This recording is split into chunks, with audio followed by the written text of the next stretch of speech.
Everyone, तो मेरा नाम आराधना है और मैं एक रियल एस्टेट कंपनी में जॉब करती हूँ। तो कोई भी फेस्टिवल हो और उसमें घर में कलेश ना हो, ये हो ही नहीं सकता। मतलब फेस्टिवल उसके बिना हो ही नहीं सकता। और मेरे घर पे भी बहुत तगड़ा वाला कलेश हो गया था और कलेश का रीज़न भी मैं ही थी।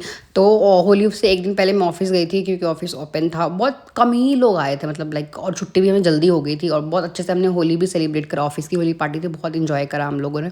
और आजकल ना ईवा इतनी समझदार हो गई, लाइक इतनी मैच्योर हो चुकी कि उसको पता होता है कि मैं ऑफिस जा रही हूँ, मैं रेडी हो रही। तो वो बंदी ऐसा होता है कि वो फिर मेरे पास से हिलती ही नहीं। उसको पता है मम्मा जाएगी, मम्मा मुझे छोड़ के चली जाएगी। तो अब मेरा भी ना ऐसा रूटीन हो गया कि मैं बोलती हूँ यार चलो थोड़ी देर तो मेरे साथ रह लेगी, तो मैं उसको अपने साथ ही लेकर जाती हूँ। और ये देखो मेरी पाउड क्वीन को इतना पाउड बनाना चाहिए, बिल्कुल मेरे जैसा नौटंकी बाज होगी। तो मैंने एक हाउस हेल्प को भी ले लिया था अपने साथ, क्योंकि फिर हस्बैंड को ना वो ड्राइव करने के लिए देगी नहीं। और नेक्स्ट डे होली था, तो हमें बहुत सारा परचेज़ भी करना था उसके लिए। तो यहाँ पे डांस वांस शुरू हो गया था।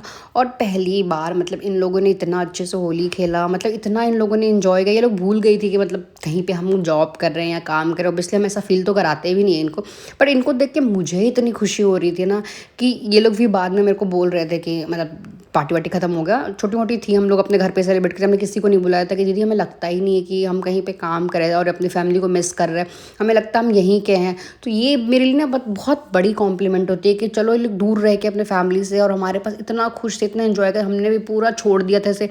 और डांस करते करते बबीता, पता है जो मेरी दूसरी हाउस हेल्प है, वो गिर गई थी, उसके नोज इतना ब्लीडिंग हो रहा था, हम लोग इतना स्ट्रेस में आ गए थे, बट समहाउ वो मैनेज हो गया। और ईवा यहाँ प्रसाद के लिए लड्डू था, होली में पूजा करना था। तो हुआ ये था ना कि मेरे हस्बैंड का एक कवर्ड है, ठीक है। उसमें ऊपर सेक्शन पे मेरे कपड़े थे और नीचे उनके रखे होते। तो एक दिन उसको ऑर्गेनाइज़ करने की बात हुई, तो मैंने बोला चलो मैं आऊँगी तब आप तुम लोग ऑर्गेनाइज़ कर लेना, आप छोड़ दो मेरे कपड़े, क्योंकि मुझे पता होना चाहिए ना मेरे सामान कहाँ रखा हुआ है। क्योंकि जब आप कहीं जाओ और तुरंत में होता है ना, पूरा मैसी करने से बेटर है कि आपको नॉलेज पहले से होना चाहिए। तो मेरे हस्बैंड ने मेरे कपड़े को वहाँ से हटवा दिया। मेरे को अपने हस्बैंड का कुछ भी चीज़ें चेंज होता है तो मेरे को बहुत इफेक्ट करता है कि अब मैं अपने मन में 50 चीज़ सोचती, क्यों मेरे कपड़ा हटवा दिए ये वो। फिर मेरे को मंदिर जाने बोल थे, मैं गई भी नहीं, बहुत लड़ाई किया मैंने। लेकिन हस्बैंड की सबसे बेस्ट पार्ट होती है ना कि वो बिना मनाए मुझे नहीं छोड़ते। बहुत लोग होते हैं ना कि ठीक है जाओ तुम्हारी गलती, तुम मुँह फुलाओ या कुछ और, लेकिन मेरे हस्बैंड बिना मनाए नहीं छोड़ते। और शायद यही रीज़न है कि मैं रूठती हूँ और मुझे मन में एक भरोसा होता है कि वो मुझे मना लेंगे। फिर छोटी वगैरह के लिए सारी चीज़ें ख़त्म होने के बाद उन लोगों के लिए भी हमने बाहर से खाना मनाया था। मैं बोला चलो तुम लोग भी आज होली है सेलिब्रेट करो, घर पे खाना वाना मत बना, जो बनना था थोड़ा बहुत हमने बना लिया और उन लोगों ने भी खाया। और मुझे बहुत अच्छा लगा कि वो लोग इतने अच्छे से।